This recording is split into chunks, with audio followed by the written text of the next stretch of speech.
Judge Eleanor Robinson watched silently as Officer Blake Thompson was led away in handcuffs. The entire courtroom gasped when her identity was finally revealed. 72 hours earlier, this same officer had forced her to kneel on burning asphalt, while calling her just another troublemaker from the projects. Before we dive into this powerful story of justice, where are you watching from today? Let me know in the comments below. If this is your first time here, hit that subscribe button to join our storytelling community. Now let's rewind to see how a single traffic stop changed everything. The morning sun glinted off the hood of Eleanor Robinson's modest Toyota as she navigated the familiar streets of Maplewood. At 83 years old, the former Chief Justice of the State Supreme Court still drove herself everywhere, maintaining the independence that had defined her remarkable life. Today's journey was a simple one, visiting her granddaughter Zora for their weekly Tuesday breakfast tradition. Eleanor adjusted her rearview mirror, noticing a police cruiser that had been following her for the past 3 blocks. She checked her speedometer, 42 in a 45 zone. Her turn signal clicked rhythmically as she prepared to turn onto Maple Avenue. The flash of red and blue lights startled her. Eleanor carefully pulled to the curb, confusion crossing her face as she reached for her purse on the passenger seat. She watched in the mirror as Officer Blake Thompson emerged from the patrol car, his hand resting unnecessarily on his holstered weapon. At 34, Thompson had spent 8 years on the Maplewood police force, accumulating a file of civilian complaints that never seemed to result in consequences. Eleanor rolled down her window and placed both hands on the steering wheel, just as her son had taught her decades ago. "License and registration," Thompson barked without greeting or explanation. His eyes narrowed at the elegant watch on Eleanor's slender wrist, a retirement gift from her colleagues on the bench. "Good morning, officer," Eleanor replied with the measured calm of someone who had presided over thousands of contentious proceedings. "May I ask why I've been stopped?" Thompson's face hardened. "I give the orders here, ma'am. License and registration now, or we're going to have a problem." Eleanor reached slowly for her documents, maintaining eye contact with the increasingly agitated officer. "I'm simply asking for the reason for this stop, as is my right under state law." Thompson's hand moved to his belt. "Step out of the vehicle. Now." Eleanor blinked, momentarily surprised by the escalation. "Officer, I don't understand why that's necessary. I was driving safely and within the speed limit." "Out of the car." Each word dropped like a stone. With difficulty, Eleanor opened her door and attempted to stand. Her arthritis flared painfully as she straightened her 5'3" frame. Thompson moved surprisingly close, invading her personal space. "You smell like alcohol. Been drinking this morning?" The accusation hung in the air, absurd and inflammatory. "Certainly not," Eleanor replied, her dignity intact despite the mounting humiliation. "I don't drink alcohol at all," Thompson sneered, looking pointedly at her pressed slacks and silk blouse. "Pretty fancy clothes for this neighborhood. What's an old lady like you doing around here anyway?" Across the street, residents began to notice the confrontation. A young woman pulled out her phone and began recording. 2 older men stepped onto their porch, watching with concern. Eleanor stood as straight as her aching back would allow.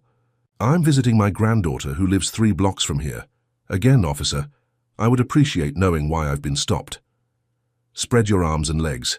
I'm going to perform a field sobriety test." Thompson's voice carried deliberately to the gathering onlookers. Eleanor's heart pounded, but decades in courtrooms had taught her to maintain outward composure. "Officer Thompson," she said, noting his nameplate, "this seems excessive for what appears to be a routine traffic stop." His eyebrows shot up. "Oh, we've got ourselves an educated one. Think you know the law, huh? Trying to tell me how to do my job?" The sun beat down on Eleanor's silver hair as Thompson forced her through a series of humiliating tests. "Touch your nose. Walk this line. Stand on 1 foot." Her body, which had carried her through 8 decades with grace, now betrayed her with slight trembles. The asphalt radiated heat through her thin-soled shoes. "Just as I thought," Thompson declared loudly, though Eleanor had performed each task with remarkable steadiness given her age. "Now I'm going to search your vehicle. "I do not consent to a search," Eleanor stated firmly. Thompson laughed. "Probable cause, ma'am. I believe you're hiding something." He began roughly rifling through her car, tossing aside the cardigan on her passenger seat. A leather portfolio fell open, spilling legal documents across the seat. Thompson picked up one page, then deliberately dropped it onto the floor of the car before stepping on it as he continued his search. "Officer," Eleanor said, her voice finally showing a hint of strain, "those are important documents. You have no right to damage my property. Should have thought about that before you decided to cause trouble in my town." The growing crowd of onlookers murmured in disapproval. More phones appeared, recording the incident. Thompson emerged from the car, frustration evident in his movements. Finding nothing incriminating clearly annoyed him. "Put your hands behind your back," he ordered abruptly. Eleanor's eyes widened slightly. "Am I under arrest? On what charge?" "Interfering with police business. You want to lecture me about rights? You can do it down at the station." As Thompson roughly secured the handcuffs around Eleanor's thin wrists, she winced at the bite of metal against bone. The cuffs were tightened beyond what was necessary, a small cruelty that spoke volumes. Eleanor said nothing, but her mind was cataloguing every detail, every procedural violation, every moment of this encounter. She silently repeated Thompson's badge number to herself, 70842. Whatever happened next, she would remember that number. Eleanor Robinson was born Eleanor May Washington in 1941 in the small town of Pine Hill, Alabama, where the shadow of Jim Crow stretched across every aspect of daily life. When she was just 9 years old, she sat in the back of a segregated courtroom and watched as her Uncle James was sentenced to 15 years for a crime he didn't commit. The evidence of his innocence had been substantial, but the all-white jury deliberated for less than 30 minutes before returning their guilty verdict. That night, as her grandmother wiped away silent tears in their small kitchen, young Eleanor made a vow that would shape the rest of her life. "Grandma," she had said, her small hand resting on her grandmother's weathered one, "I'm going to change it all from the inside. One day I'll wear the robe and make things right." Her grandmother had smiled sadly, cupping Eleanor's face. "Lord willing, child, Lord willing." Eleanor carried that moment with her through every obstacle that followed. When her high school guidance counselor suggested she pursue a career in nursing or teaching rather than law because colored girls aren't meant for courtrooms, Eleanor simply nodded politely and applied to Howard University anyway. She arrived on campus in 1959, one of a growing number of young black students determined to use education as both shield and sword against injustice. Howard nurtured her brilliant mind, but it was Harvard Law School that tested her resolve. In 1963, Eleanor was one of only 3 black women in her class, facing daily slights and systematic exclusion. Male classmates stole her carefully prepared notes. Professors ignored her raised hand. Study groups mysteriously had no room for more members when she asked to join. Eleanor responded by graduating 3rd in her class, her name permanently engraved on the wall of honor that most of those same classmates would never achieve. "They expect us to fail," her friend Constance had whispered during their graduation ceremony. "Our success is the sweetest revenge." Eleanor chose public defense as her first battlefield, moving to Maplewood, where a growing black community faced routine harassment and discrimination. For 8 years, she built a reputation as a methodical, unflappable defender who specialized in civil rights cases. Her clients were predominantly black residents arrested for fabricated charges or sentenced more harshly than their white counterparts for identical offenses. In her spare time, Eleanor meticulously documented patterns of police misconduct, building databases long before computers made such work easier. "Paper doesn't forget," she often told younger attorneys. "When the time comes, your evidence must be unimpeachable." Her appointment to the district court in 1979 came after a bitter confirmation fight. The local police union lobbied aggressively against her, citing her anti-police bias and radical agenda. In reality, Eleanor simply believed in equal application of the law, a concept that threatened those accustomed to operating without accountability. On the bench, Judge Robinson quickly established herself as fair but exacting. Attorneys who came before her learned to be thoroughly prepared. Police officers discovered that their testimony was held to the same standard of truth as any other witness. Her landmark ruling in Jenkins v. Maplewood Police Department set new standards for addressing racial profiling, requiring officers to document the reason for every traffic stop and prohibiting searches based solely on a driver's race or neighborhood. The decision made her both celebrated and targeted. Death threats arrived at her chambers. Her car was vandalized. Anonymous calls in the middle of the night warned her to watch your back. Eleanor installed better security at her modest home, but refused protection that might intimidate those seeking her judicial assistance. "Fear is how they want us to live," she told her worried son. "I won't give them that satisfaction." Her elevation to the state Supreme Court came in 1992, where she served with distinction for 24 years. Chief Justice Robinson authored opinions strengthening civil liberties, limiting police immunity in misconduct cases, and expanding access to justice for marginalized communities. Behind the scenes, she mentored dozens of young black attorneys, many of whom now served as judges themselves. Her retirement in 2016 was meant to create space for writing her memoirs and spending precious time with family, particularly her granddaughter. Zora, who had followed a different path of service as an emergency room physician, Eleanor's home office contained filing cabinets of awards and recognitions that she rarely displayed.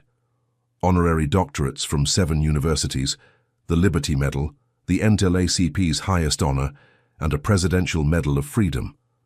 A framed photograph showed her shaking hands with Thurgood Marshall, her childhood hero. Another captured her swearing in her former clerk as the first black woman to serve as the state's Attorney General. The morning of the traffic stop had begun like any other.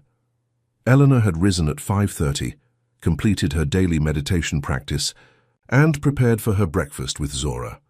Her morning ritual included a simple mantra she had developed during the darkest days of her career. Justice does not require anger, only persistence. As she selected a silk blouse and comfortable slacks for her drive, Eleanor could never have imagined how soon that philosophy would be tested. She locked her front door at 7:15, completely unaware that by noon she would find herself in handcuffs for the first time in her 83 years. As Officer Thompson tightened those cuffs around her wrists, Eleanor made the same decision she had made countless times throughout her remarkable life. She would treat this injustice as she had all others, methodically and within the system she had helped build.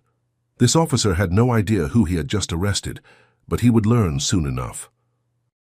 The sun beat mercilessly against Eleanor's back as she stood handcuffed beside her car, Officer Thompson's smug expression suggesting he believed he had successfully put another troublemaker in her place. The crowd of onlookers had grown to nearly 20 people, their murmurs of disapproval becoming more vocal. A sleek BMW screeched to a halt behind the police cruiser, and Dr. Zora Robinson leapt out, her hospital ID still dangling from her neck. "Grandma," she shouted, rushing toward Eleanor before Thompson stepped directly into her path. "Step back, Ma'am. This is police business." Zora's eyes flashed dangerously. At 38, she had inherited her grandmother's regal bearing and unflinching determination, along with her intolerance for injustice. "That's my grandmother, and she's 83 years old. Why is she in handcuffs?" Thompson's hand moved to his taser. "Ma'am, I need you to step back now or you'll be joining her." Eleanor's voice cut through the tension with surprising authority despite her position. "Zora, please stay calm. Document everything, but do not interfere." Years of trauma surgery had taught Zora to control her emotions in crisis situations, but the sight of her grandmother's wrists, bound and reddening, sent rage coursing through her veins. She pulled out her phone and began recording, narrating every detail of what she observed. "My grandmother, former Chief Justice Eleanor Robinson, is currently handcuffed without cause by Officer—" She zoomed in on his nameplate, "Thompson of the Maplewood Police Department." The effect of Eleanor's title was immediate. Thompson's head snapped toward the elderly woman he had been mistreating, confusion replacing his arrogance. From the gathered crowd, an older man stepped forward.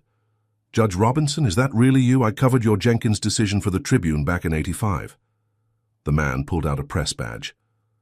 Jim Reynolds, Maplewood Tribune. What exactly is happening here, Officer Thompson? Thompson's radio crackled to life as a patrol sergeant and 2 additional officers arrived on scene. The sergeant, a veteran named Rodriguez, recognized Dr. Robinson immediately from hospital fundraising events. His eyes widened when he saw Eleanor in handcuffs. "Thompson, what the hell is going on here?" he demanded, moving quickly to intercept what was rapidly becoming a public relations nightmare. "Routine traffic stop, Sarge. This woman was uncooperative." Captain Thompson began, but Rodriguez cut him off with a sharp gesture. "Uncuff her now." Thompson hesitated just long enough to make his reluctance clear before removing the handcuffs. Eleanor rubbed her wrists gently, noting the raw skin where the metal had dug into her flesh. "Thank you, Sergeant," she said, with the same calm dignity she had shown throughout the ordeal. Rodriguez stepped closer, lowering his voice. "Judge Robinson, I can't apologize enough for this misunderstanding. If you'd like to come to the station to discuss this privately." Eleanor shook her head. "This was not a misunderstanding, Sergeant. It was a clear violation of departmental policy and my civil rights. I would like Officer Thompson's badge number officially on record, and I will be filing a formal complaint." Thompson scoffed, the momentary uncertainty replaced by renewed arrogance. "Good luck with that." He began writing on his ticket pad. "Meanwhile, you were driving with a cracked taillight. That's a violation. Here's your citation." He thrust the ticket toward Eleanor, who accepted it without comment, noting that her vehicle had passed inspection just 2 weeks earlier with no mention of any taillight issues. The growing media presence intensified as a local news van pulled up. Reynolds was already on his phone, likely calling in the story of the century for the small-town paper. Sergeant Rodriguez pulled Thompson aside, their heated whispers carrying just enough for Eleanor to catch fragments. "Do you have any idea who she is?" And "complete disaster," and "Captain is going to lose his mind." Zora moved to her grandmother's side, finally able to check her physical condition. "Are you all right? Do you need to go to the hospital?" Eleanor shook her head, though the pain in her wrists and back was substantial. "Not now. There are more important matters to attend to." A younger officer approached respectfully. "Judge Robinson, Captain Morris is on his way personally. He asked if you would be willing to wait." Eleanor nodded, retrieving her scattered documents from the car with Zora's help. The neighbors who had witnessed the incident approached one by one, offering their contact information and footage they had captured. "What he did wasn't right," said a young mother, clutching a toddler's hand. "I've seen him do this before to people in the neighborhood, but nobody ever believes us." Eleanor accepted each phone number with a gracious thank you, her legal mind already cataloguing potential witnesses. Within 15 minutes, Captain Thomas Morris arrived, his normally confident demeanor replaced by barely concealed panic. He had worked with Eleanor on community policing initiatives years earlier and knew exactly what kind of storm was brewing. "Judge Robinson," he began, taking her hand between both of his, "I cannot express my deep personal regret for this incident. If you'll allow me to drive you to the station myself, we can address this matter immediately." Eleanor fixed him with the same penetrating gaze that had made attorneys tremble in her courtroom. "Captain Morris, I appreciate your concern. However, I will not receive special treatment because of who I am. I will file a complaint like any other citizen who has been mistreated by one of your officers." Morris glanced nervously at the news, camera now recording their interaction. "Of course, Your Honor. Whatever you feel is appropriate." Thompson stood by his patrol car, an unconvincing look of contrition hastily arranged on his face when the captain glanced his way. When Morris turned back to Eleanor, Thompson's expression shifted to one of smug certainty. Eleanor had seen that look countless times during her career from officers who believed the system would protect them regardless of their actions. "Zora," Eleanor said quietly, "let's go to your house as planned. I need to collect my thoughts before proceeding." Val, they prepared to leave. Thompson approached one last time. "No hard feelings, Judge," he said with a false smile. "Just doing my job."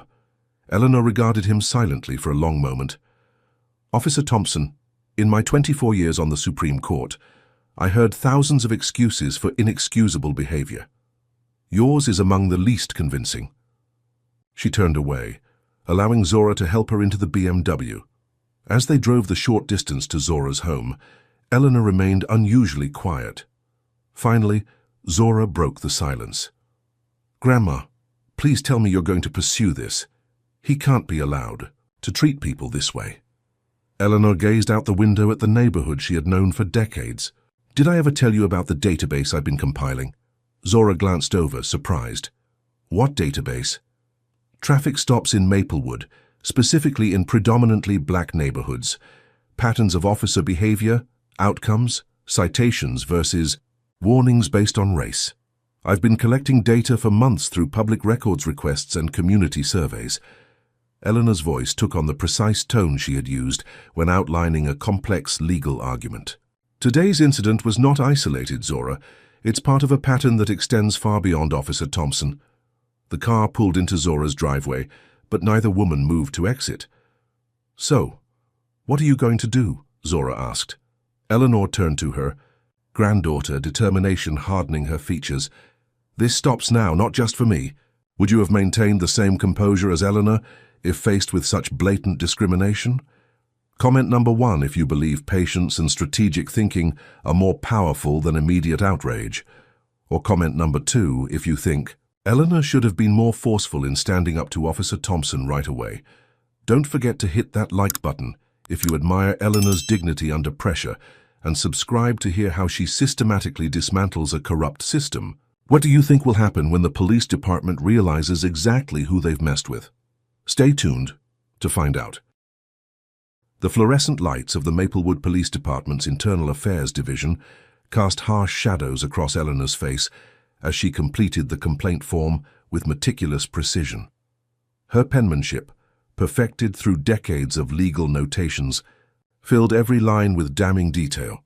Officer Thompson's exact words, the unnecessary force applied to her wrists, the duration she was left standing in the heat, the unauthorized search of her vehicle.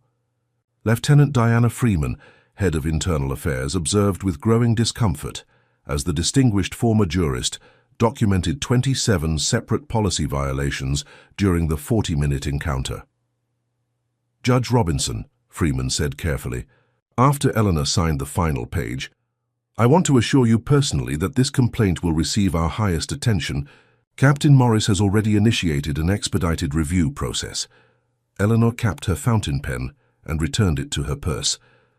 "Lieutenant, I've heard those exact words from police departments for over 40 years. I'll be monitoring the process closely." Freeman's professional smile faltered slightly. "Of course, we have nothing to hide." The lieutenant's phone buzzed insistently. She glanced down, then looked up with barely concealed alarm. "If you'll excuse me for just a moment, Judge." Eleanor nodded, using the opportunity to review her copy of the complaint. The sound of urgent whispers carried from the hallway. 3 days later, Eleanor's doorbell rang. She opened it to find a broad-shouldered man in an expensive suit, his police union pin prominently displayed on his lapel. "Judge Robinson, I'm Patrick Donovan, General Counsel for the Maplewood Police Officers Association. I was hoping we might have a word." Eleanor gestured to her living room, watching as Donovan surveyed the modest furnishings with poorly disguised surprise. He had clearly expected more opulence from a former Supreme Court justice. "Mr. Donovan, what can I do for you?" Eleanor settled into her favorite armchair, declining to offer refreshments to this unexpected and unwelcome visitor. Donovan placed his briefcase on the coffee table. "Judge, I'll be direct. Officer Thompson has an exemplary record with our department and serves as our community outreach coordinator. This unfortunate misunderstanding could seriously damage not only his career, but also important police-community relations programs." Eleanor's expression remained impassive. "I reviewed Officer Thompson's publicly available disciplinary record before filing my complaint. 7 civilian complaints in 8 years, all dismissed without action. 2 excessive force allegations that conveniently disappeared when witnesses recanted. This pattern is precisely what concerns me." Donovan's friendly demeanor cooled. "Judge Robinson, with all due respect, you've been retired for several years now. The realities of modern policing are complex. Officers like Thompson are on the front lines of difficult situations every day." He leaned forward slightly. I'm sure we can find a resolution that acknowledges your concerns without damaging a dedicated officer's future. Perhaps a private apology and some community service hours. Eleanor recognized the implied threat beneath the reasonable tone. She had faced down similar intimidation tactics throughout her career. Mr. Donovan, let me be equally direct. Any attempt to pressure witnesses or obstruct this investigation will result in additional complaints, potentially at the federal level. My concern is not a personal apology, but systemic change within your department. Donovan's jaw tightened. We take civilian oversight very seriously, Judge, but there are considerations beyond this single incident. Officers' morale, departmental resources, potential impacts on response times in certain neighborhoods. I'm sure someone with your experience understands these delicate balances. The threat was now explicit. Pursue this, and your community might find itself with reduced police protection. Eleanor rose, signaling the end of the conversation. Mr. Donovan, I presided over 374 police misconduct cases during my judicial career. The argument you're attempting has never been persuasive, legally or ethically. Good afternoon. That evening, the first news segments aired. Citizen videos of Eleanor's detention had spread across social media, forcing mainstream coverage. The department's initial statement emphasized Officer Thompson's dedication to public safety and characterized the incident as a procedural misunderstanding. By morning, 3 more videos had emerged, each showing Thompson's aggressive behavior from different angles. The department's spokesperson looked increasingly uncomfortable as reporters pressed for explanations about why an 83-year-old woman had been handcuffed during a routine traffic stop. Eleanor declined all interview requests, but public records requests filed by local journalists began revealing a disturbing pattern. Thompson had issued 78% of his citations to black drivers, despite Maplewood's population being only 22% black. Further investigation uncovered 15 similar complaints against Thompson, all dismissed after cursory investigation. Eleanor's phone rang constantly. Former law clerks, judicial colleagues, civil rights attorneys and community organizers all offered support and resources. In her home office, Eleanor created a detailed spreadsheet, assigning each offer to specific aspects of what was rapidly becoming a comprehensive campaign. On Friday morning, a conference call connected Eleanor with 8 former colleagues from across the judicial spectrum. The officer has been placed on administrative leave, but it's still with pay, explained Miguel Santana, a district court judge Eleanor had mentored years earlier. The union is circling the wagons. They've already begun requesting character. Witnesses for the disciplinary hearing. Eleanor made a note in her legal pad. The real issue extends beyond Officer Thompson. Captain Morris has dismissed every complaint against this officer, and 5 others with similar patterns. We need to address the systemic failures of oversight. Former federal judge Caroline Williams, once Eleanor's fiercest intellectual rival, on the bench, spoke up. Eleanor, I've reviewed the department's disciplinary procedures. There are significant due process concerns in how they've structured civilian complaints. It practically guarantees officers will be cleared. The strategy session continued for 2 hours, ending with clear assignments and timelines. Eleanor hung up the phone just as Zora arrived with groceries and concern etched on her face. Grandma, someone called the hospital asking questions about me. They claim to be doing a background check for a medical conference, but the organization they named doesn't exist. Eleanor's expression darkened. They're looking for leverage. Have you noticed anyone following you? Zora set down the grocery bags. I'm not sure, but yesterday a police cruiser was parked outside the ER during my entire shift. It made some of my patients nervous. That night, Eleanor received the first threatening call. The voice was electronically disguised. Drop the complaint, Judge. Some neighborhoods aren't safe for old ladies who don't know their place. She recorded the call and filed a police report the next morning, noting the irony of seeking protection from the very department she was challenging. Captain Morris assigned 2 officers to drive by her house periodically, a gesture Eleanor recognized as more about optics than actual protection. The pressure intensified. Someone leaked Eleanor's complete driving record to a conservative blog, which questioned why she had received only warnings for 2 minor infractions in the past decade. Judicial privilege, the headline insinuated. The article neglected to mention that most drivers over 80 with otherwise perfect records typically received the same consideration. Eleanor met privately with District Attorney James Chen, who had once served as her law clerk. The body cam footage contradicts Thompson's written report in 17 places, Chen informed her, sliding a folder across his desk. But the department claims technical issues corrupted parts of the recording. Eleanor reviewed the documents. Convenient corruption, affecting only the portions where Thompson was most aggressive. Chen nodded grimly. The thin blue line is particularly thick in Maplewood. Morris has built a loyal department that protects its own, even at the expense of the community they're sworn to serve, Eleanor added, closing the folder. That night, Eleanor spread decades of similar cases across her dining room table. The patterns were unmistakable. Complaints dismissed, evidence lost, witnesses pressured, victims discredited. The system was designed not for accountability, but for insulation from consequences. As she organized the files by date, Eleanor noticed another disturbing trend. Complaints against certain officers, including Thompson, had increased dramatically following her Jenkins ruling on racial profiling. It wasn't just individual bias, it was institutional resistance to oversight and equality under the law. The more she examined the evidence, the clearer it became. Officer Thompson was merely a symptom of a department that had systematically evaded meaningful reform for decades. Eleanor added another page to her legal pad, titling it Structural Remedies. By morning, she had outlined a comprehensive approach that would address not just Thompson's behavior, but the entire framework that enabled it. The battle ahead would be difficult, but Eleanor Robinson had never shied away from difficult battles. Throughout her career, she had faced seemingly insurmountable opposition with the same methodical determination. This case would be her final argument, not just for herself, but for every person who had ever been mistreated by those sworn to protect them. Blake Thompson unlocked the door to his ranch-style home in the predominantly white suburb of Oak Ridge, 20 minutes from the Maplewood streets he patrolled.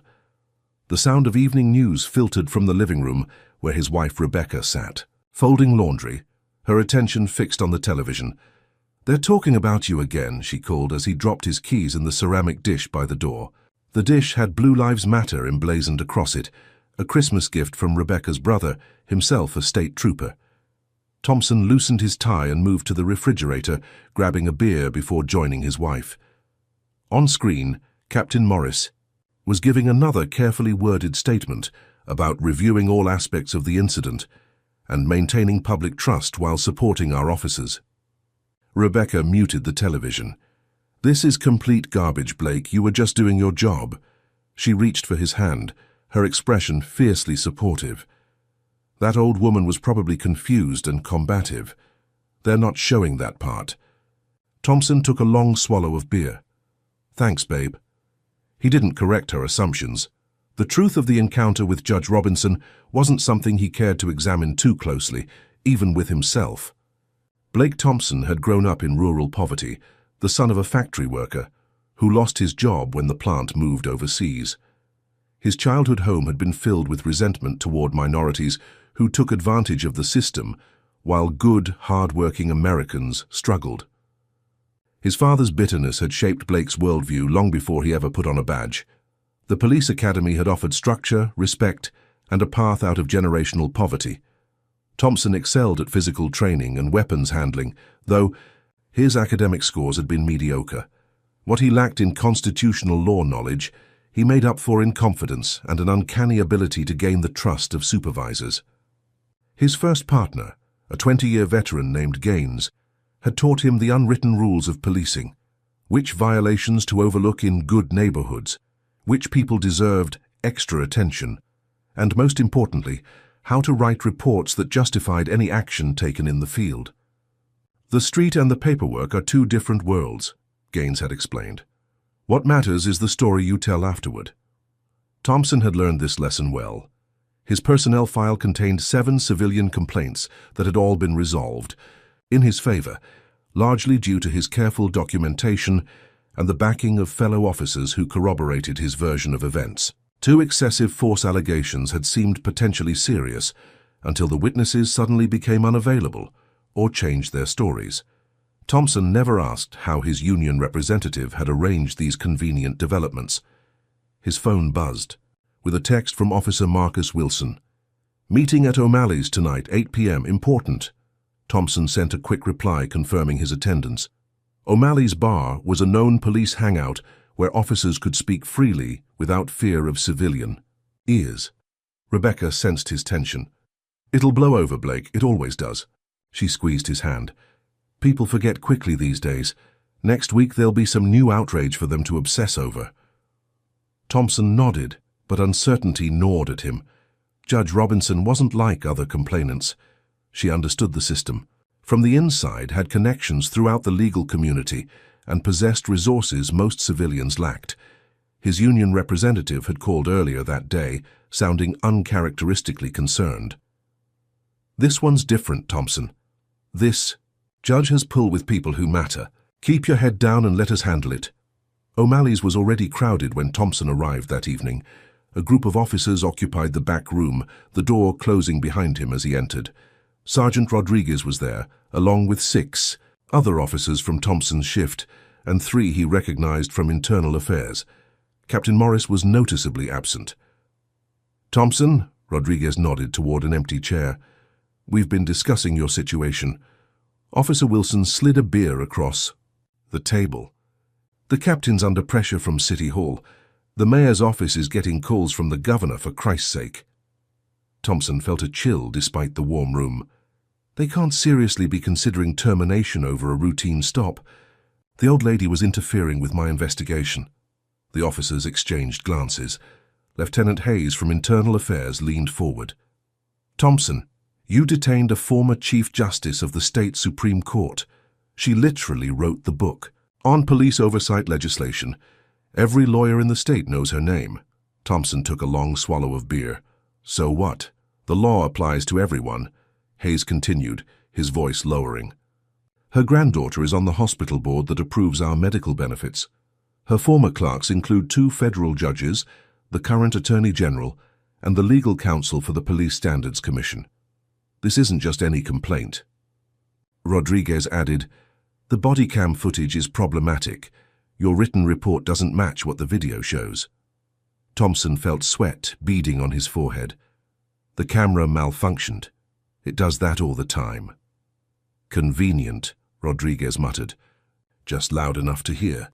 The union lawyer, Donovan, arrived 20 minutes later. His typically confident demeanor was replaced by grim determination.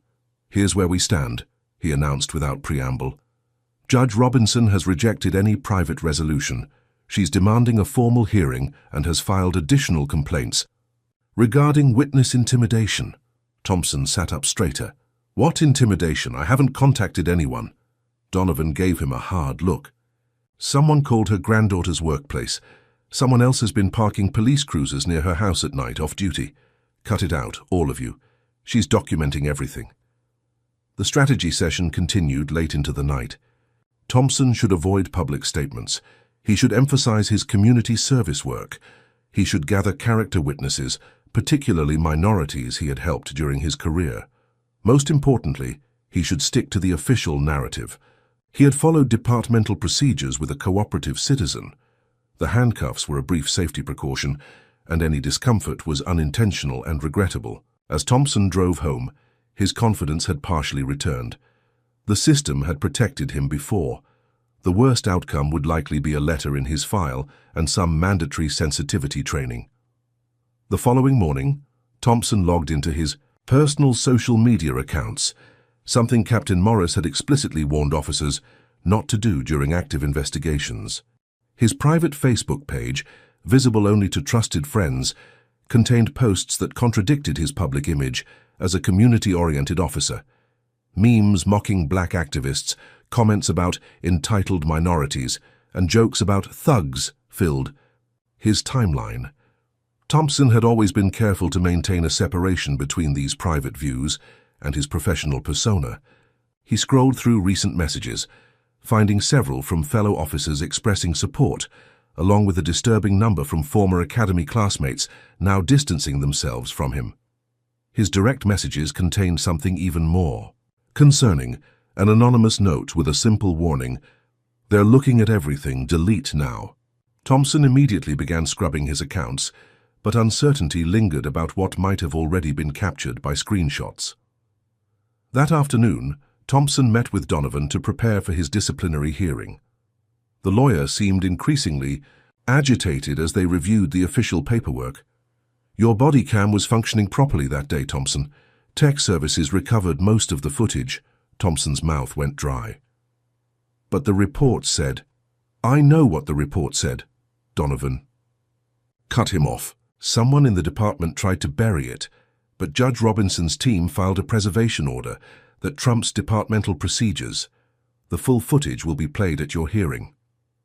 The implications settled over Thompson like a physical weight. His carefully constructed report, with its claims of Eleanor's belligerence and his measured response, was contradicted by his own body cam. "Is there any way to keep it out of the hearing?" Thompson asked desperately. Donovan closed his laptop with a snap. "That ship has sailed. Our best approach now is to emphasize your service record and argue that this was an isolated incident during a stressful period in your career."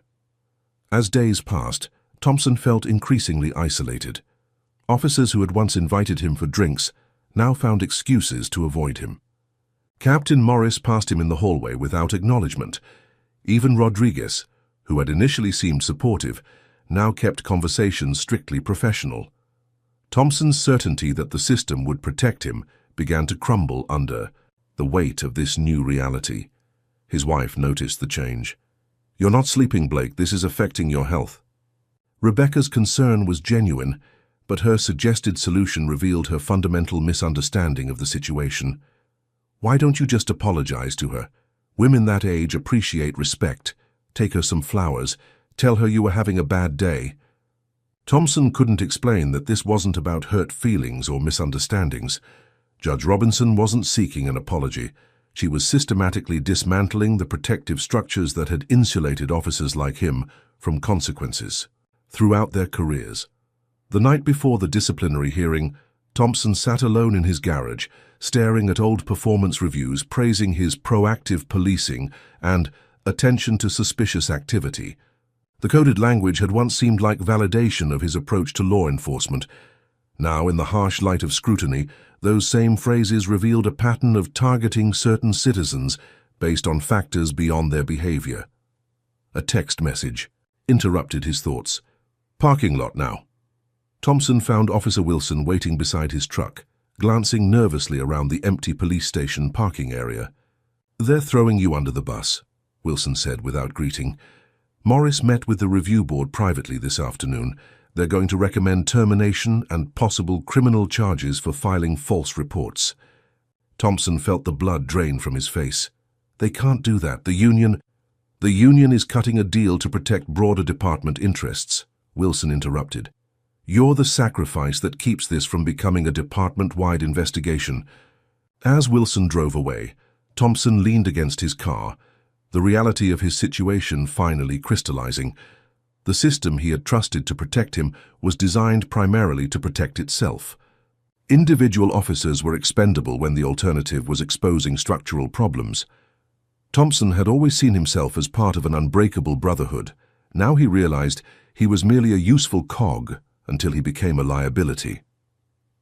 That night, he made a fateful decision. If the department was abandoning him, perhaps he could find leverage elsewhere. Judge Robinson thought she understood the full extent of the problem, but Thompson knew secrets that even long-serving officials weren't privy to. There were unofficial policies, unwritten agreements, and systematic practices that extended far beyond his individual actions. If he was going down, he wouldn't go alone. Thompson's phone buzzed with yet another text. "Everything okay?" It was Rodriguez, probably checking whether Thompson planned to implicate others. Thompson didn't reply.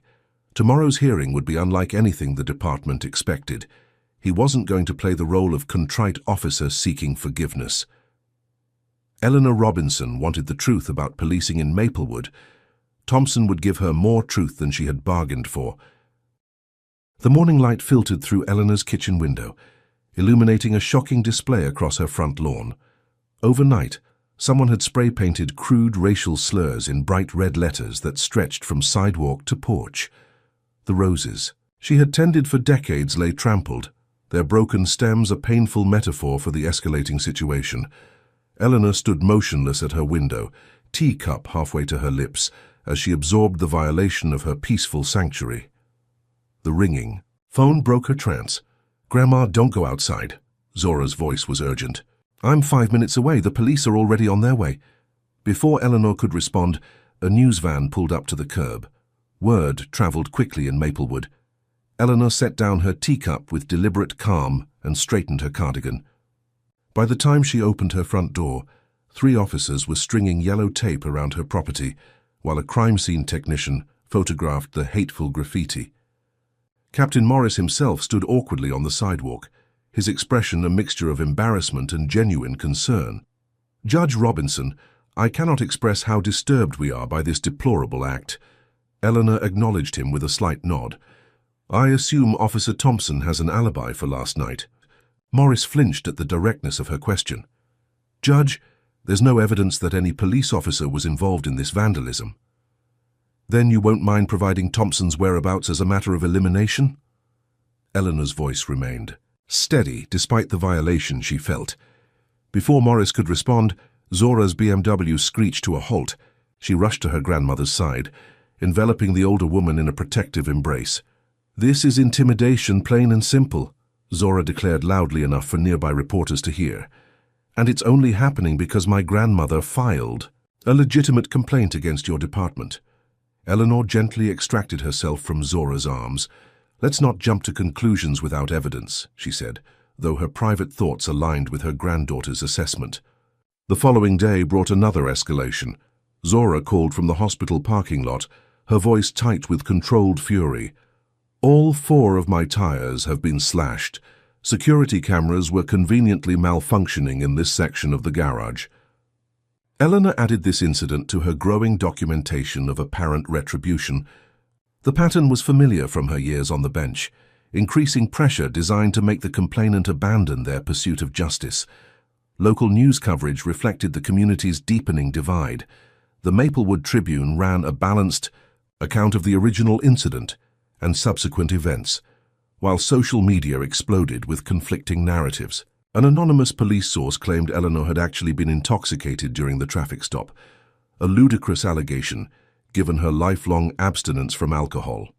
Counter-protesters gathered outside the police station with signs supporting our officers and denouncing anti-police activism. Eleanor maintained her public silence, declining interview requests and focusing instead on her methodical compilation of evidence. The mail carrier arrived at Eleanor's home with a crate, rather than his usual handful of letters. "Never seen anything like it, Judge Robinson," he said, struggling with the weight of correspondence. "Seems like everyone in the state has something to say to you." Inside the crate, Eleanor found hundreds of letters divided almost equally between messages of support and vicious hate mail. One envelope contained a crude drawing of a lynching with Eleanor's name scrawled beneath it. She added it to her evidence file without allowing herself to dwell on the implicit threat. That evening, Judge Michael Harrington called. Though officially retired like Eleanor, he maintained close connections throughout the judicial system. "Eleanor, I'm hearing concerning things. There's pressure being applied at multiple levels to bury this case." Eleanor wasn't surprised. From the union, higher, state level. "Your Thompson case is making powerful people nervous because it threatens to expose patterns they'd prefer remain hidden.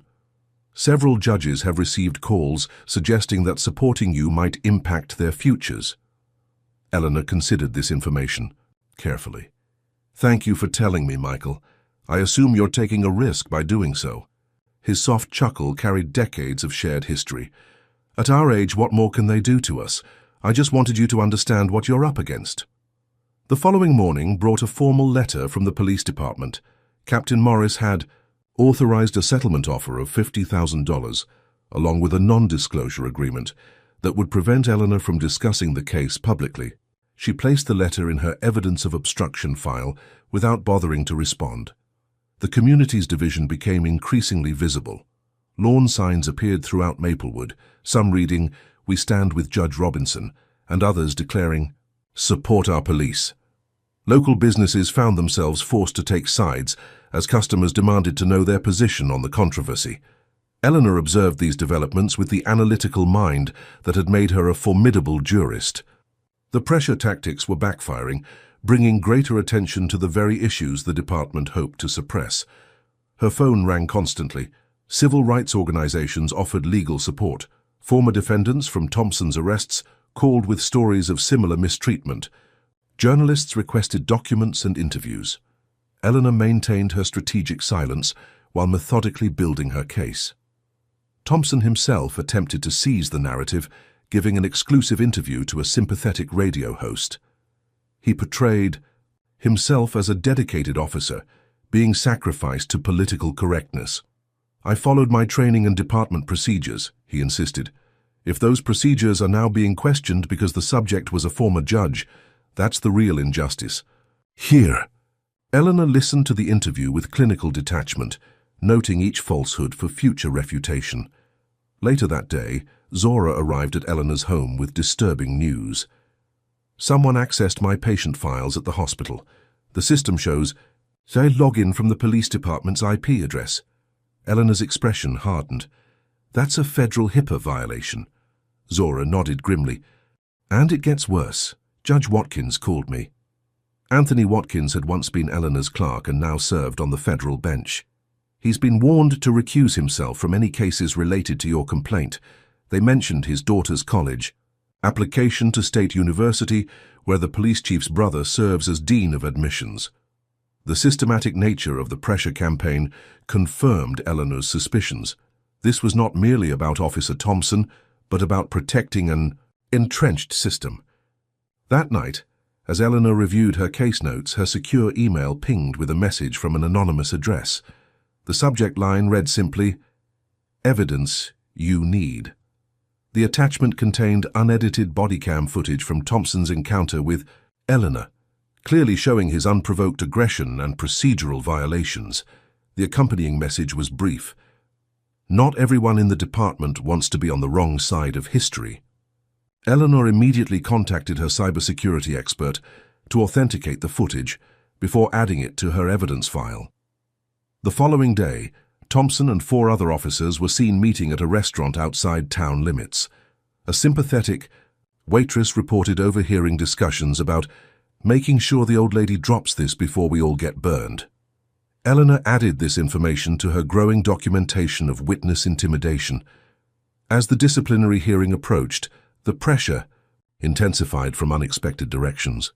A state senator called Eleanor directly, reminiscing about their long friendship, before suggesting that, for the good of community relations, she might consider accepting the department's settlement offer. Eleanor's response was characteristically direct. "Senator, are you asking me to abandon the pursuit of justice because it's politically inconvenient?" The stammered denial confirmed her suspicion that the reach of police influence extended to the highest levels of state government. Despite the escalating pressure, Eleanor maintained her focus on the systematic issues rather than personal vindication. She met with civil rights attorneys to discuss expanding her complaint into a class action lawsuit, addressing departmental patterns of discrimination. When local clergy organized a prayer vigil outside her home, Eleanor joined them briefly, her simple statement becoming the headline in the next day's Tribune. "This is not about one officer or one incident. This is about equal justice under law." The night before the disciplinary hearing, Eleanor received one final attempt at intimidation. A brick crashed through her kitchen window, narrowly missing her head. Attached was a note, "Drop it, or the next one finds its target." When police responded, Eleanor handed the responding officers a sealed envelope. "Please ensure this reaches Captain Morris tonight." Inside was her formal rejection of the settlement offer, along with notice of her intent to file a federal civil rights lawsuit if the department failed to address the systematic issues her case had exposed. Throughout the escalation, Eleanor never lost sight of her ultimate goal. This was not about punishment for Thompson or personal vindication for herself. It was about the same principle that had guided her entire career, ensuring that justice was applied equally, regardless of race, status, or position. As she prepared her testimony for the hearing, Eleanor reviewed the journey that had brought her to this moment. From that segregated Alabama courtroom, where she had watched her uncle's unjust conviction to the highest court in the state, she had never wavered in her belief that systems could be changed from within. Tomorrow would test that belief as never before. What tactics would you use if you were in Eleanor's position? Comment number 1 if you think her methodical, evidence-based approach is most effective, or comment number 2 if you believe more. Public pressure and media involvement would yield better results. Hit that like button if you admire her unwavering determination in the face of intimidation, and subscribe to see how this intense confrontation reaches its breaking point. Will the department's pressure tactics succeed in silencing Eleanor, or will her lifetime of fighting for justice prepare her for this ultimate challenge? Let's find out as the story continues. The Maplewood Municipal Building's largest conference room had been transformed into a makeshift hearing chamber. 3 long tables formed a U-shape at the front, where the 5 members of the Police Disciplinary Board sat in uncomfortable silence. Captain Morris occupied the center position, flanked by Lieutenant Freeman from Internal Affairs, a civilian oversight representative, the police union's designated member, and a city attorney. The room buzzed with tension as journalists and community members filled every available seat. Eleanor entered precisely at 9 o'clock, accompanied by a formidable legal team. Former State Attorney General Marcus Washington, once her law clerk, led the group of 4 attorneys who had volunteered their services. Their presence sent a clear message. This would not be the typical closed-door proceeding where complaints disappeared into administrative oblivion. Officer Thompson arrived moments later, surrounded by union representatives and his personal attorney, Patrick Donovan. Thompson's usual swagger had diminished, replaced by a carefully constructed expression of professional concern. Captain Morris cleared his throat nervously. "This disciplinary hearing is now in session. I must remind everyone that our normal procedure is to conduct these matters privately." Marcus Washington interrupted smoothly. "Captain, as you've been informed, Judge Robinson has obtained a temporary restraining order requiring this hearing to remain open to the public, given the significant community interest. Judge Samuel's order was delivered to your office yesterday afternoon." Morris nodded stiffly. "Yes, we'll proceed with an open hearing. Officer Thompson has been charged with violations of departmental policy regarding unnecessary use of force, improper detention, failure to identify the reason for a traffic stop, and filing an inaccurate incident report. Officer Thompson, how do you respond to these charges?" Donovan stood. Officer Thompson denies all allegations of misconduct and maintains that his actions during the traffic stop of Ms. Robinson were fully compliant with departmental procedures and training. Eleanor noted the deliberate avoidance of her judicial title, a small but telling attempt to diminish her status. The hearing began with the department's presentation of evidence. Lieutenant Freeman reviewed the official incident report filed by Thompson, which claimed Eleanor had been confrontational, exhibited signs of possible intoxication, and repeatedly refused to comply with lawful orders. Freeman then presented the department's initial review, which had found procedural concerns, but no evidence of significant misconduct. Washington's cross-examination was surgical. "Lieutenant Freeman, when did you first review Officer Thompson's body cam footage?" Freeman shifted uncomfortably. The footage was initially reported as corrupted. "Please answer the question, Lieutenant. When did you first view the actual footage?" Washington pressed. "Yesterday," Freeman admitted reluctantly. "And would you agree that the footage contradicts Officer Thompson's written report in several key aspects?" Freeman glanced at Morris before responding.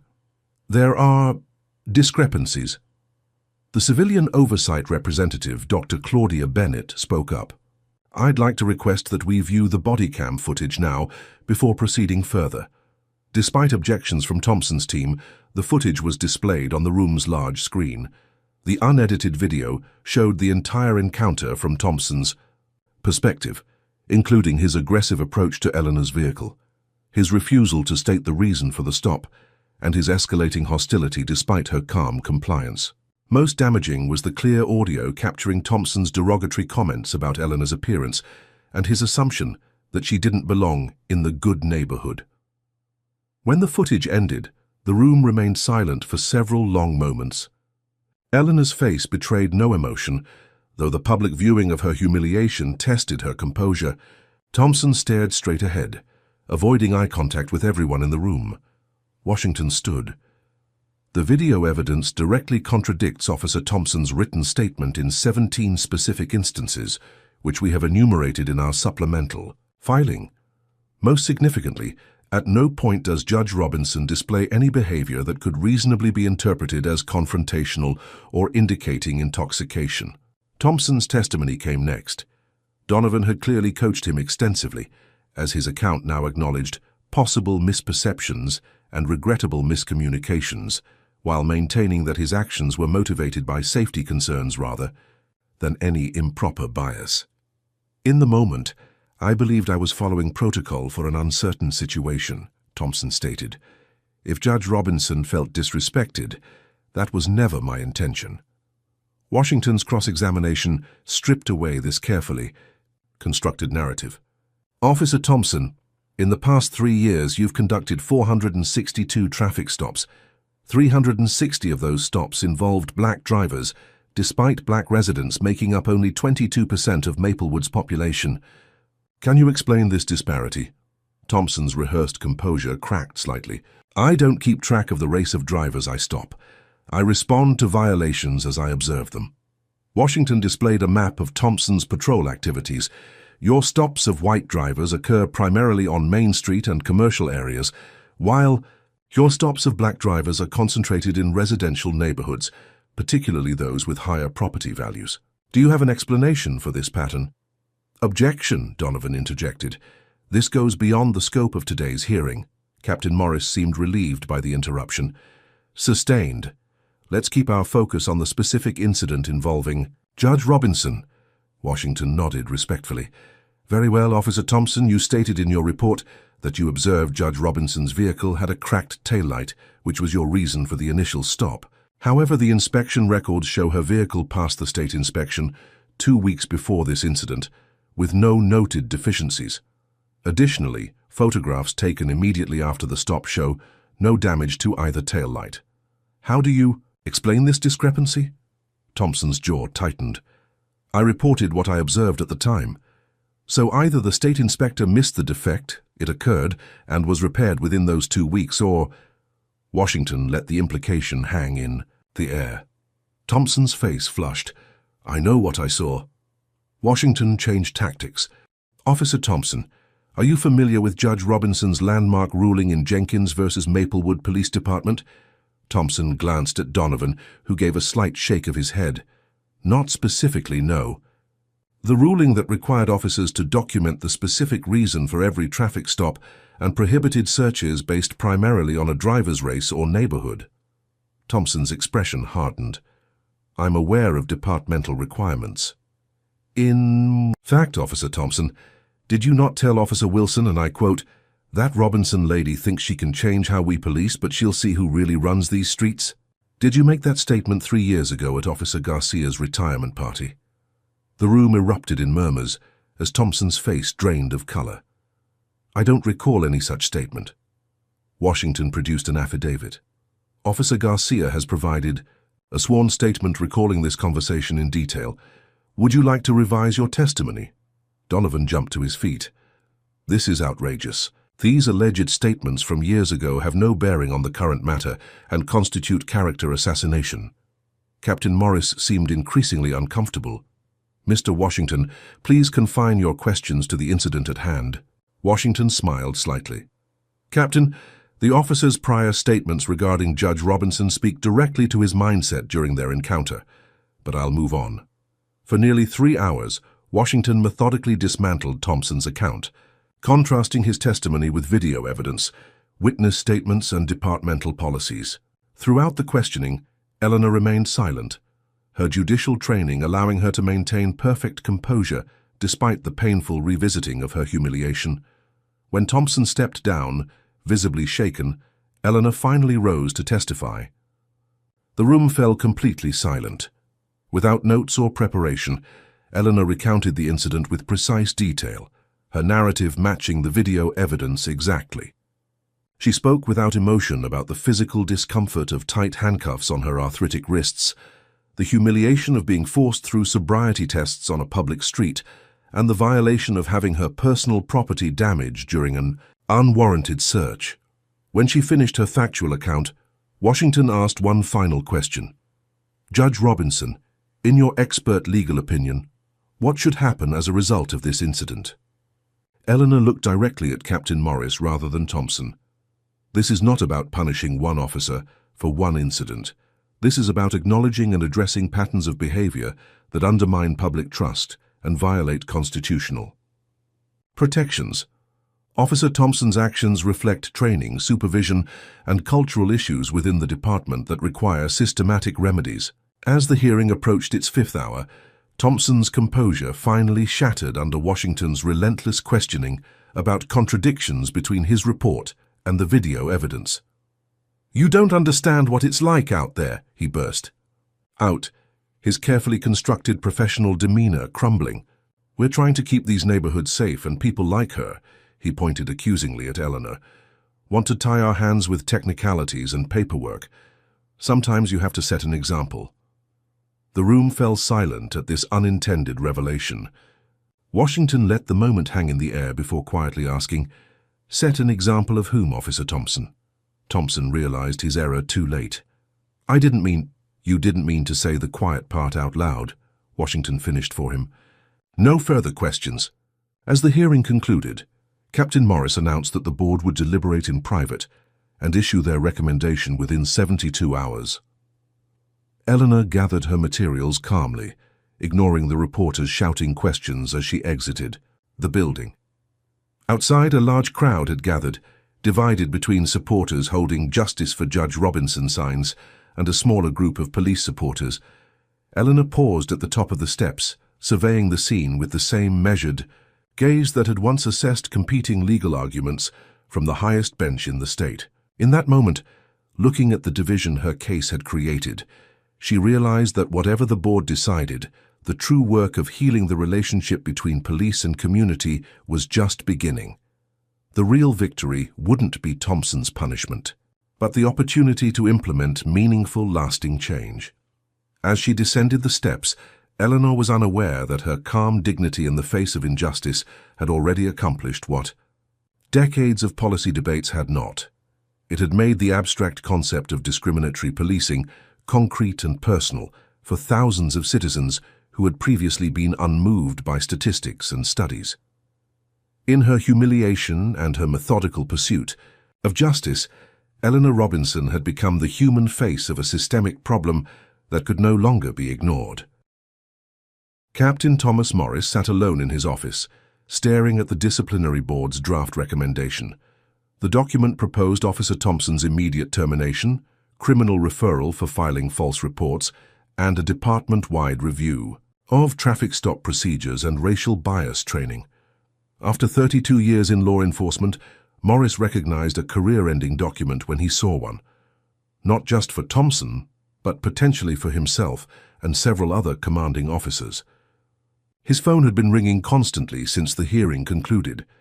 The mayor wanted assurances that the situation wouldn't escalate further. The police union president threatened labor actions if Thompson was terminated. The city attorney warned about potential liability extending beyond this single incident. Morris's desktop computer chimed with a new email from Police Commissioner Hartford. "Need to discuss containment strategy. My office, 7 a.m. tomorrow." Containment. The word revealed everything about the department's priorities. Not justice, not community trust, but limitation of damage to the institution. Morris closed the document without signing it.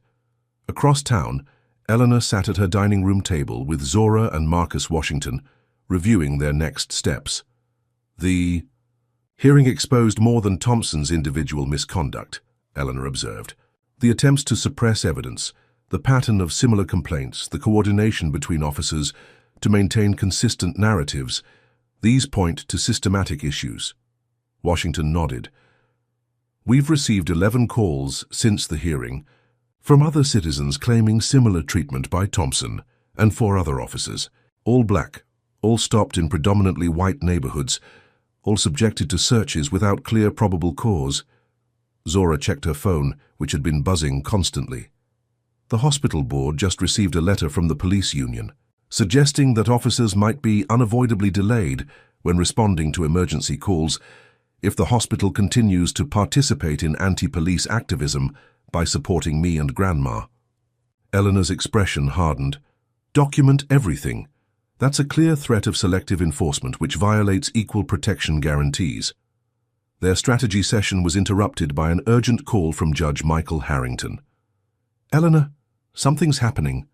3 judges who were prepared to sign supporting affidavits for your federal case have suddenly recused themselves, citing personal connections to the department.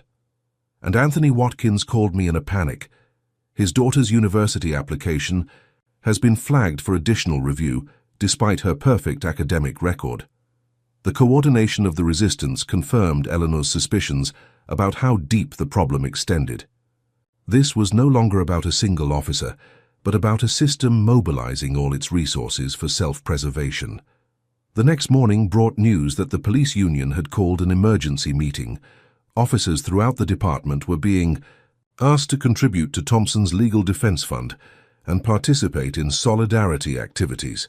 What these activities entailed became clear when Eleanor received reports from residents in her neighborhood that police response times had suddenly increased dramatically. A break-in 3 doors down had resulted in a 45-minute wait for officers to arrive, compared to the usual 5-minute response. Eleanor documented this apparent work slowdown as evidence of departmental retaliation. At the Maplewood City Council meeting that evening, the agenda included a hastily added discussion of police oversight. When Eleanor arrived to observe the proceedings, she found the chamber packed with uniformed officers and their supporters. As community members attempted to speak about Thompson's case, they were drowned out by coordinated coughing, shuffling, and side conversations from the police contingent. The council president, visibly intimidated by the show of force, quickly tabled the discussion pending further review. Outside City Hall, Eleanor encountered Officer Marcus Wilson, who had testified about department practices during the hearing. His expression was grim as he approached her. "Judge Robinson, I've been reassigned to midnight parking enforcement. Every officer who spoke in your favor is facing similar retaliation. They're sending a message." Eleanor thanked him for his integrity and added his account to her growing documentation of departmental obstruction. That night, Eleanor received a call from a journalist at the Tribune. "Judge, we've obtained internal emails showing that Captain Morris met with Commissioner Hartford and 3 city officials the day before your traffic stop." The subject line was, "Jenkins ruling implementation concerns. We think they were specifically discussing you before the incident ever occurred." This revelation suggested a more coordinated targeting than Eleanor had previously suspected. The following day brought confirmation that the resistance extended to the highest levels of the department. Eleanor's attorney received a call from the city's Corporation Council proposing a global resolution, a substantial financial settlement for Eleanor personally, with no admission of wrongdoing and no departmental policy changes. The implicit message was clear. They were willing to pay her off but unwilling to address the underlying issues. Eleanor rejected the offer without hesitation. The resistance intensified.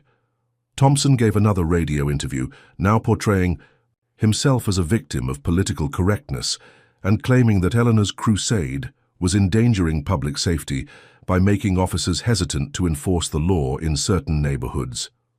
The department released selected statistics showing crime, increases in areas where officers had reduced proactive stops, implying a direct connection to Eleanor's case. Eleanor's legal team countered with their own analysis, demonstrating that the crime increase was actually a statistical anomaly created by comparing different reporting periods. The city scheduled a public safety forum at the community center. ostensibly to address concerns about police-community relations. Eleanor attended, only to find the format structured to prevent meaningful dialogue. Officers' families delivered emotional testimonials about the difficulties and dangers of police work, while community members with complaints were limited to 30-second statements with no opportunity for follow-up. When Eleanor attempted to speak about systematic solutions that would benefit both officers and citizens, her microphone was cut off due to time constraints. Later that week, Eleanor's former clerk, now federal judge Anthony Watkins, received a package containing personal information about his family members, including his children's school schedules and his wife's daily routines. The implicit threat was unmistakable. Watkins reported the intimidation to the FBI, but withdrew from any public support of Eleanor's case, citing his family's safety. The pattern repeated with other potential allies, creating an atmosphere of fear around anyone associated with Eleanor's efforts. Community organizers who had been vocally supportive of Eleanor's case reported police cars following them home from meetings. Black residents in affluent neighborhoods found themselves subjected to increased traffic stops. The message was clear: supporting Eleanor's quest for accountability would come with consequences. Despite this coordinated pressure campaign, Eleanor continued methodically building her case. When the disciplinary board delayed releasing their recommendation beyond the promised 72-hour window, Eleanor filed a motion to compel disclosure. When city officials stopped returning her calls, she documented each instance of administrative obstruction. When media coverage began to wane, she strategically released new evidence to maintain public attention on the case. Thompson, meanwhile, had begun meeting secretly with officers from neighboring jurisdictions, building a network of support that extended beyond Maplewood. Eleanor received reports that officers were coordinating their response across departmental lines, sharing information about her movements and activities. The resistance had evolved from institutional to regional. The turning point came unexpectedly. A young officer named Jessica Torres, recently transferred to Internal Affairs, requested a private meeting with Eleanor. They met at Zora's home to avoid surveillance. Torres arrived visibly nervous, checking repeatedly to ensure she hadn't been followed. "I can't be seen talking to you," she explained, declining to sit down. "But you need to know what's happening inside the department." Torres revealed that Commissioner Hartford had ordered the creation of a special unit to monitor Eleanor's activities and identify pressure points to force her to abandon her case.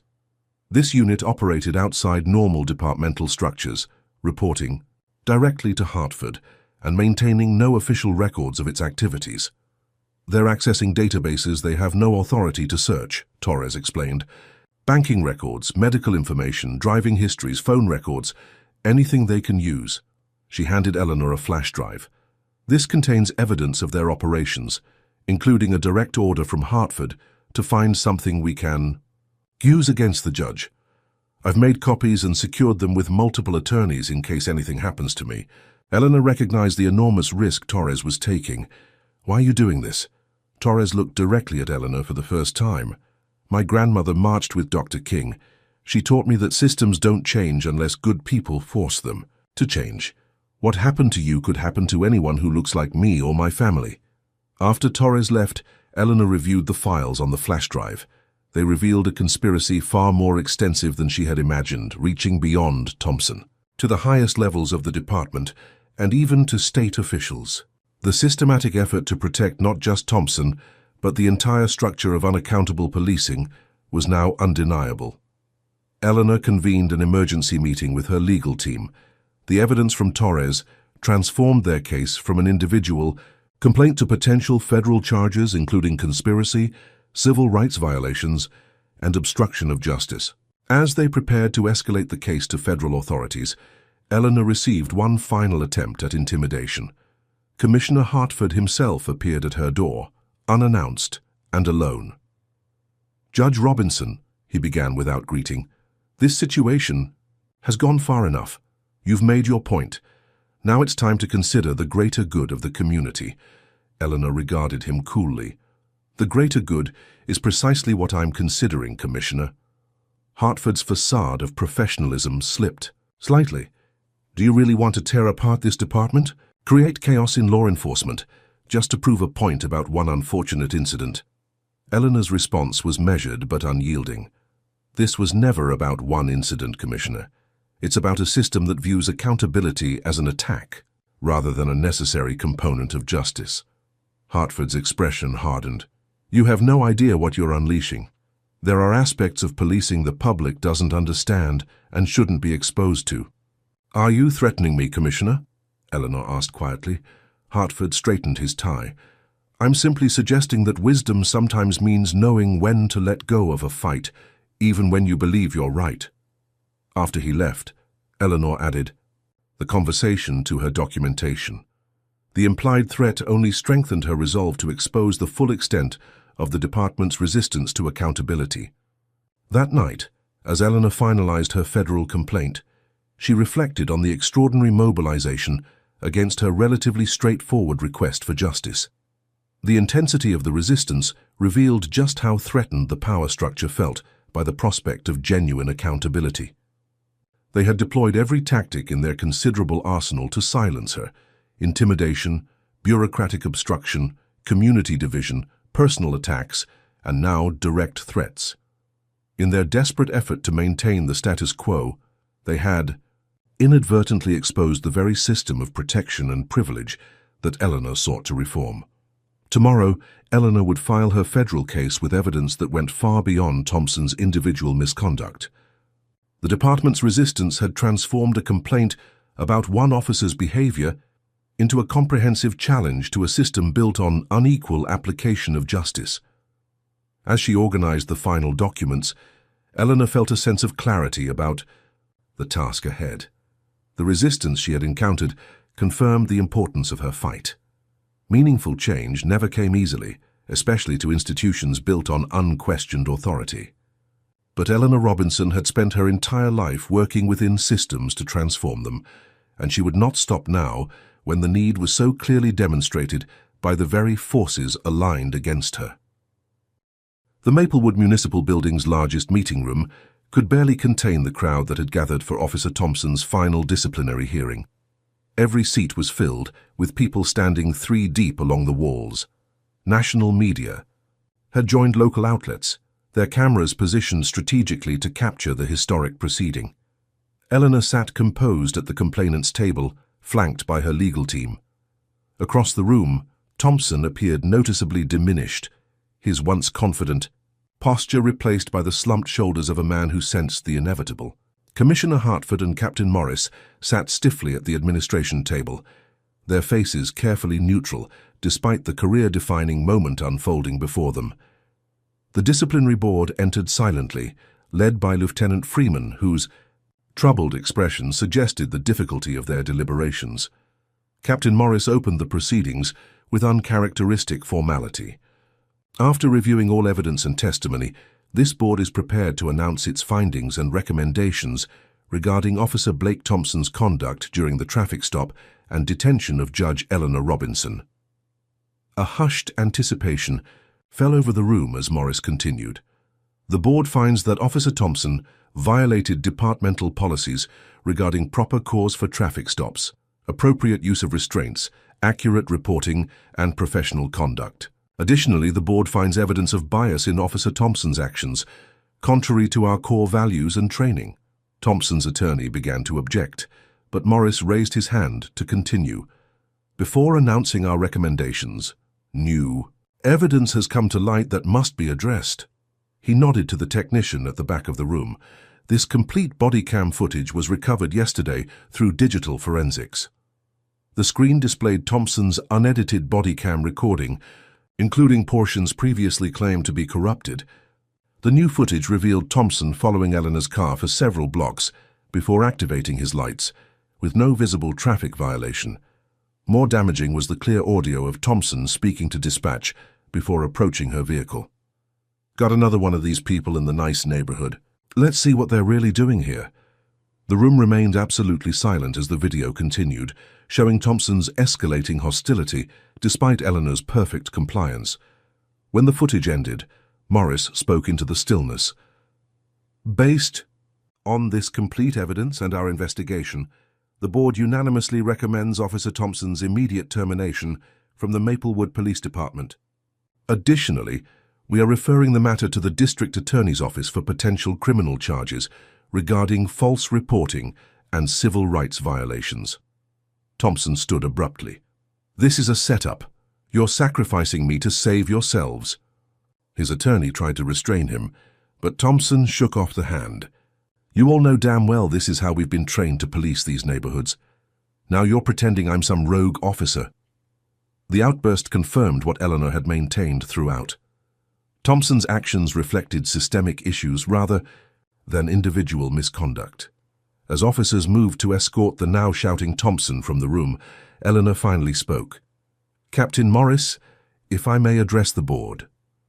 Morris nodded, clearly relieved to shift attention from Thompson's damaging claims.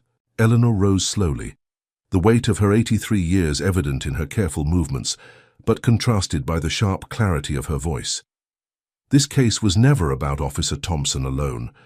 His actions on that day were symptoms of a deeper, institutional failure in training, supervision, and accountability. She gestured to the thick binder before her. "I have documented 27 similar incidents in Maplewood over the past 3 years, all involving officers stopping black citizens in predominantly white neighborhoods without clear violations, all involving searches without proper consent or cause, all dismissed without meaningful investigation when complaints were filed." The room grew tense as Eleanor continued, her judicial experience evident in her methodical presentation. "Terminating Officer Thompson addresses one manifestation of the problem, but leaves the underlying system intact. True justice requires structural reform." Eleanor outlined specific proposals: an independent civilian oversight board with investigative authority, mandatory body cameras with severe penalties for deactivation, comprehensive racial bias training with measurable outcomes, and a complete revision of the department's internal investigation procedures. As she spoke, Eleanor noticed Commissioner Hartford whispering urgently to the city attorney. She continued undeterred. "These reforms are not punitive, but restorative. They will benefit both the community and officers themselves by rebuilding the trust essential to effective policing." Marcus Washington stood. "In light of the systematic issues Judge Robinson has identified, we have filed a federal civil rights case naming not just Officer Thompson, but the department's command structure and oversight mechanisms. However," he paused significantly, "Judge Robinson has authorized me to present an alternative approach." Washington distributed documents to the board members.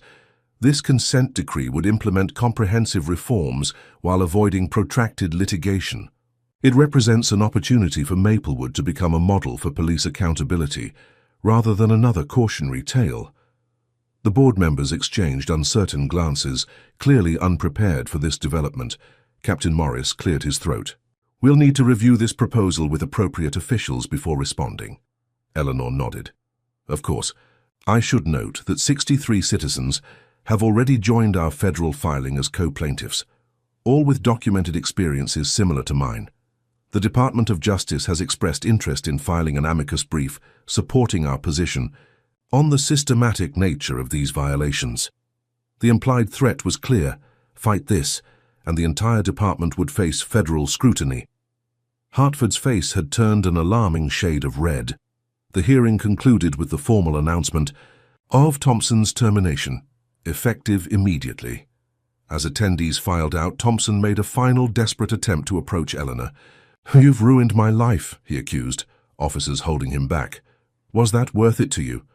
Eleanor met his gaze directly. "Officer Thompson, this was never about ruining anyone's life. It was about ensuring that all citizens receive equal treatment, under the law regardless of their race or neighborhood. The fact that you still don't understand that is precisely why these reforms are necessary." 2 weeks later, the Maplewood City Council held an emergency session to address the police department crisis. Commissioner Hartford had submitted his resignation, citing health concerns that conveniently coincided with the Justice Department's announcement of a pattern or practice investigation into the department. Captain Morris had requested early retirement. The consent decree Eleanor had proposed was under serious consideration as city officials recognized the financial and reputational costs of resisting meaningful reform. Eleanor attended the council meeting not as a complainant, but as the newly appointed chair of the Civilian Police Oversight Commission, a position she had initially declined until community leaders convinced her that her expertise was essential to implementing effective change. The chambers erupted in applause when she entered, citizens rising in recognition of her courage and persistence. The council voted unanimously to accept the consent decree, beginning a 3-year process of departmental transformation. The reforms included mandatory body cameras, revised use of force policies, transparent disciplinary procedures, community involvement in officer training, and regular independent audits of traffic stops and searches to identify potential bias. As Eleanor left City Hall that evening, a young black woman approached her with a sleeping toddler in her arms. "Judge Robinson, I just wanted to thank you. My husband drives through Maplewood every day for work, and he's been stopped 14 times in 2 years, always in the nice neighborhoods. Maybe now he can just drive to work in peace." Eleanor squeezed the woman's free hand. That's precisely what this was all about. In the months that followed, Eleanor established the Robinson Justice Initiative, providing legal support to citizens, filing complaints against law enforcement, and advocating for similar reforms in neighboring jurisdictions. The program included a scholarship fund for minority law students interested in civil rights careers, ensuring that Eleanor's work would continue through a new generation of advocates. Zora's Hospital implemented a community health program specifically addressing trauma experienced by victims of police misconduct, partnering with mental health professionals to provide comprehensive support beyond physical injuries. The final chapter of Eleanor's involvement came unexpectedly. A year after the initial incident, she received an invitation to address the incoming class at the Regional Police Academy. Standing before 200 cadets, Eleanor shared not only her personal experience, but her vision for policing that served all citizens equally. "The measure of effective law enforcement is not the number of arrests or citations," she told them. "It's the safety and trust of the entire community, including those who have historically been over-policed and under-protected." Among the training materials provided to each cadet was a case study titled "The Robinson Incident, Systemic Failures and Institutional Reform." Eleanor's traffic stop, once intended to intimidate an elderly black woman who didn't belong in an affluent neighborhood, had become a teaching tool for a new approach to policing. Officer Thompson himself had become a cautionary tale, his name synonymous with the consequences of unchecked bias and institutional protection of misconduct. Eleanor's final public statement on the matter came during a community reconciliation forum, where citizens and police officers engaged in facilitated dialogue about rebuilding trust. "Justice is not merely punitive," she reminded the participants. "True justice is transformative. It changes systems, not just individuals. It creates new possibilities rather than simply addressing past wrongs." As she looked around the room, at officers and citizens engaged in honest conversation, Eleanor recognized the beginning of the change she had sought throughout her remarkable career. The path forward would not be easy or straightforward, but the first crucial steps had been taken toward a system that truly provided equal justice under law. What's your take on this story? Would you have had the courage to stand up against a powerful system like Eleanor did? Comment below with your thoughts on how racial discrimination in policing can be addressed.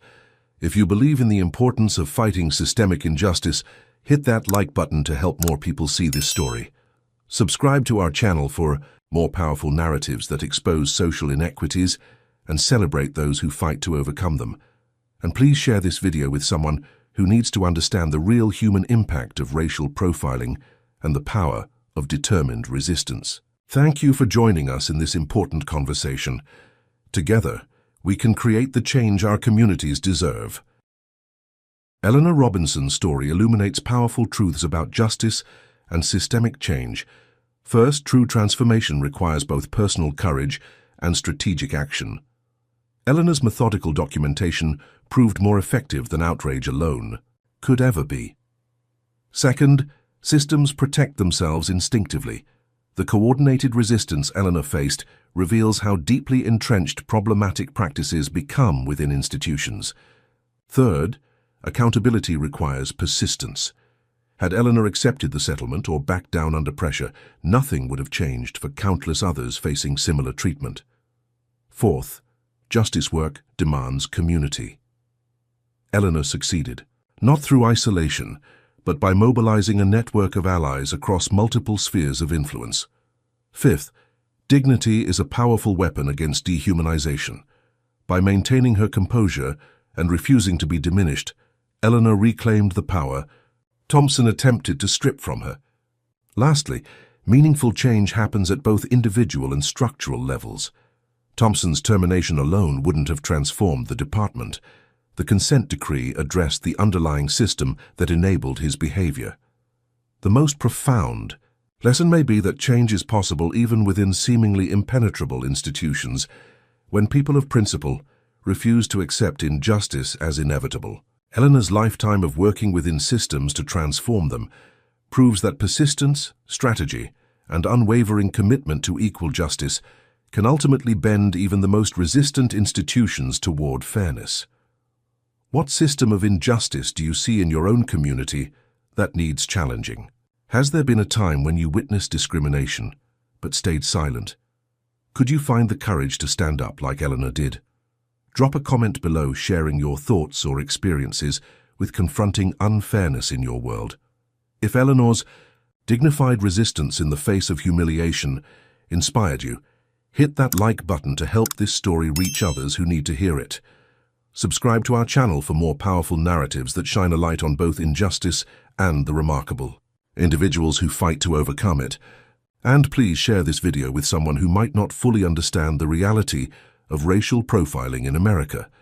Stories like Eleanor's open hearts and minds in ways statistics never could. Thank you for being part of this important conversation. Remember, justice doesn't require anger, only persistence. Together we can create the change our communities deserve.